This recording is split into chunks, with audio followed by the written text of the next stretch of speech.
Hello बच्चों, कैसे हैं आप। उम्मीद करती हूँ आप बढ़िया और एकदम मज़े में होंगे।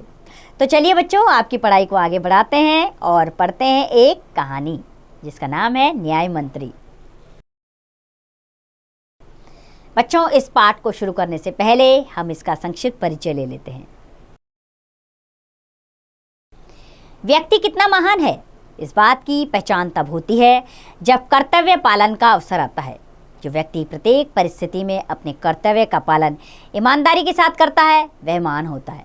न्याय मंत्री जयशंकर प्रसाद की बहुत लोकप्रिय कहानी है जिसमें उच्च पद पर आसीन व्यक्ति की निर्भीकता एवं कर्तव्य परायणता को दर्शाया गया है। तो आइए इस लोकप्रिय कहानी के अंदर क्या है जयशंकर प्रसाद की, इसे पढ़कर जान लेते हैं। संध्या का समय था, चारों ओर अंधकार फैल चुका था, अर्थात अंधेरा हो गया था। ऐसे में किसी ने बाहर से घर का दरवाजा खटखटाया। कौन है? शिशुपाल ने दरवाजा खोलते हुए पूछा। एक परदेसी, बाहर से आवाज आई। क्या मुझे रात काटने के लिए स्थान मिल जाएगा? जैसे ही शिशुपाल ने दरवाजा खोला, उनके सामने एक नवयुवक खड़ा था।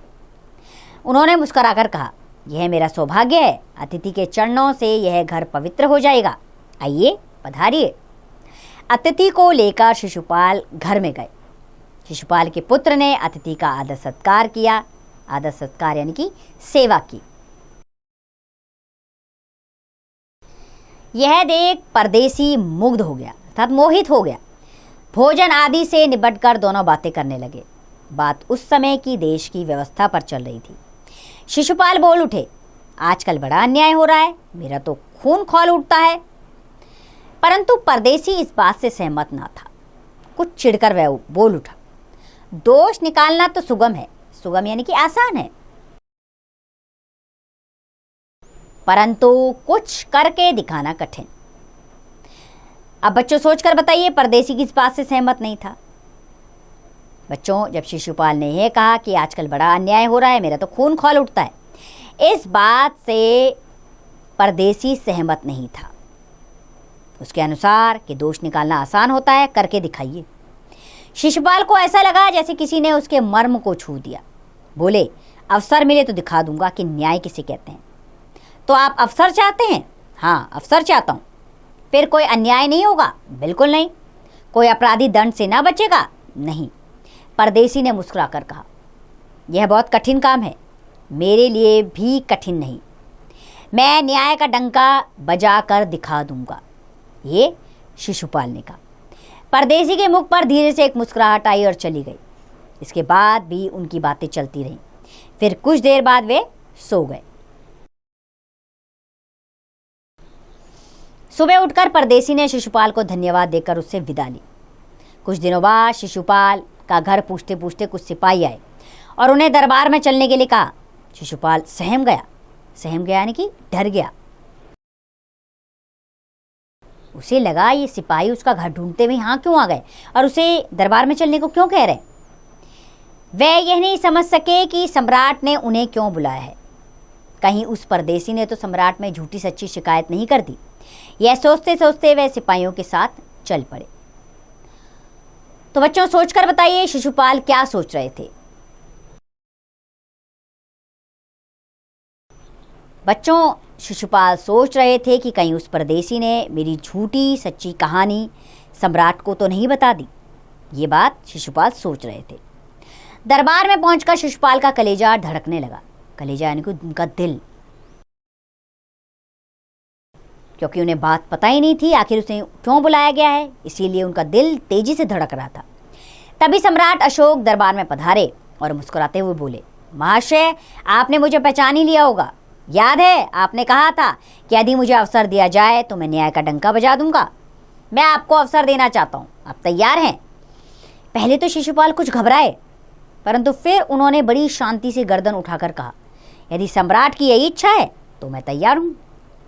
बहुत ठीक, कल से आप न्याय मंत्री हुए, सम्राट ने कहा और अपने हाथ से अंगूठी उतारकर शिशुपाल को पहना दी। यह सम्राट अशोक की राज मुद्रा है। अब शिशुपाल न्याय मंत्री थे। उन्होंने राज्य की समुचित व्यवस्था करना आरंभ कर दिया। उनके सुप्रबंध से राज्य में पूरी तरह शांति रहने लगी। किसी को किसी प्रकार का भय नहीं था। लोग दरवाजे तक खुले छोड़ जाते थे। चारों ओर न्याय मंत्री के सुप्रबंध एवं न्याय की धूम मच गई। लगभग 1 महीने बाद किसी ने रात में एक पहरेदार की हत्या कर दी। सुबह होते ही ये बात चारों ओर फैल गई। लोग बड़े हैरान थे। शिशुपाल की तो नींद ही उड़ गई। उन्होंने खाना पीना छोड़कर अपराधी का पता लगाने में रात दिन एक कर दिया। सम्राट शिशुपाल से काफी अप्रसन्न थे। अप्रसन्न यानी कि खुश ना होना। उन्होंने शिशुपाल को अपराधी का पता लगाने के लिए 1 सप्ताह का समय दिया।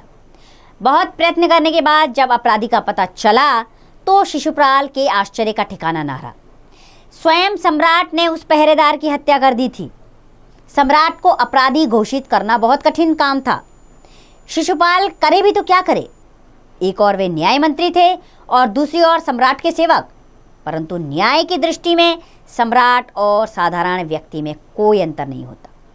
तो बच्चों, आप सोचकर बताइए कि शिशुपाल के मन में क्या द्वंद्व चल रहा था।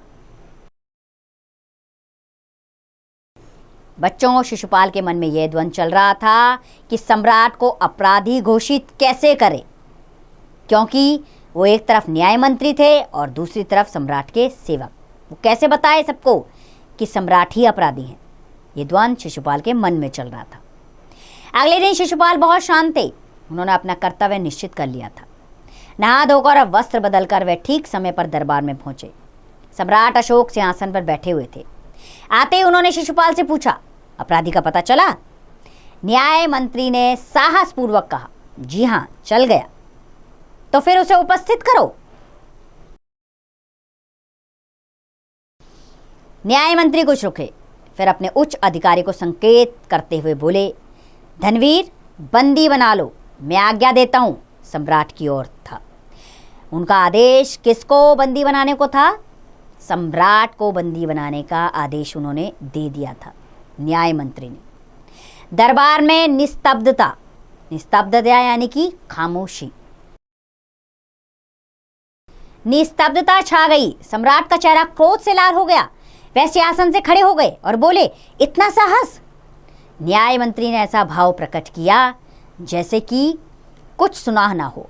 उन्होंने अपने शब्दों को फिर दोहराया, धनवीर, देखते क्या हो, अपराधी को बंदी बनाओ। दूसरे ही क्षण सम्राट के हाथों में हथकड़ी पड़ गई।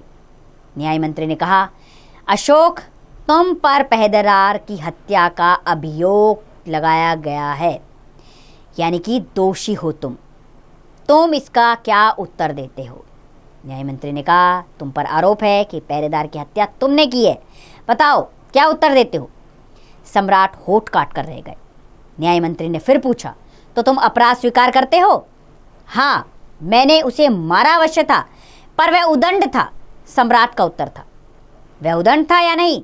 तुमने एक राज कर्मचारी की हत्या की है, तुम अपराधी हो, तुम्हें मृत्यु दंड दिया जाता है।